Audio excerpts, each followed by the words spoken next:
The life of an content creator. Kamusta mga ka-judo? This is day 8 and the special video of my The Life of an Content Creator day 1 to day 7. So, ang haba at ang bilis ng pala ng oras. Mula nung day 1 na palaspas hanggang ngayong day 7 na the last day.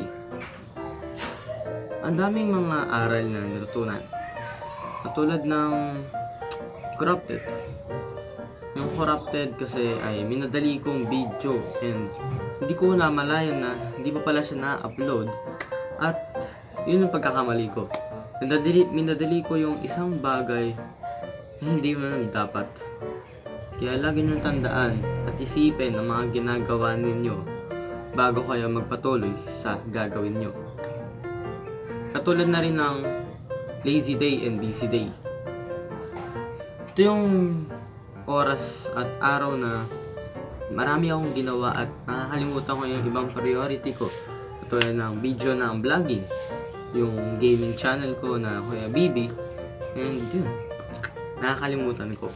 Di ko rin na-prioritize yung Instagram ko at di ko na uploadan palagi. Yun yung pagkakamali ko rin. Dapat na time management. Kumbaga, yung bawat oras ay hati mo sa tama at walang sa sobra. Dahil nga sabi nila, time is gold. Time is gold. Yun.